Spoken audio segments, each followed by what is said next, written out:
ஒரு மாதமான வெண்டைக்காய் மசாலா எப்படி பண்ணலான்னு வாங்க பார்க்கலாம். அதுக்கு வெண்டைக்காவை பெருசாக கட் பண்ணி அதில் கடலை மாவு, மிளகாத்தூள், உப்பு போட்டு நல்லா மிக்ஸ் பண்ணி வச்சுக்கோங்க.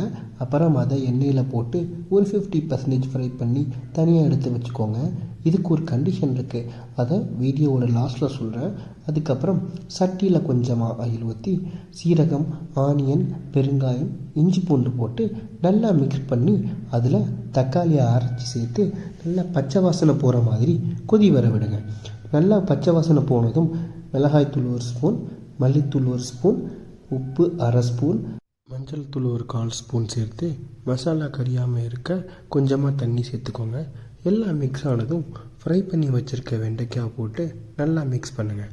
அதுக்கப்புறம் கொஞ்சமாக கரம் மசாலா சேர்த்து எல்லாத்தையும் நல்லா மிக்ஸ் பண்ணி ஒரு 1/2 கப் தயிர் சேர்த்து மிக்ஸ் பண்ணி ஒரு 5 நிமிஷம் லோ ஃப்ளேமில் போட்டு நல்லா கலந்து விடுங்க. அப்புறம் ஒரு கொதி வந்ததுக்கப்புறம் அடுப்பை ஆஃப் பண்ணி சர்வ் பண்ணிங்கன்னா மாசான வெண்டைக்காய் மசாலா தயார். அண்ட் அந்த கண்டிஷன் என்னென்னா, இதை சாப்பாட்டுக்கு சைடிஷாக தான் வச்சு சாப்பிடணும். அந்த மசாலாவை சாப்பாட்டோட மிக்ஸ் பண்ணக்கூடாது, ஏன்னா அது சாப்பாட்டோட கொஞ்சம் ஒட்டாத மாதிரி இருக்கும். பட் மசாலாவோட வெண்டைக்காவை சாப்பிட்டு பாருங்கள், மாசாக இருக்கும். எப்போவும் ட்ரை பண்ணுற மாதிரி ட்ரை பண்ணாமல் இந்த வாட்டி கொஞ்சம் டிஃப்ரெண்ட்டாக ட்ரை பண்ணி பாருங்கள், உண்மையிலே மாசாக இருக்கும்.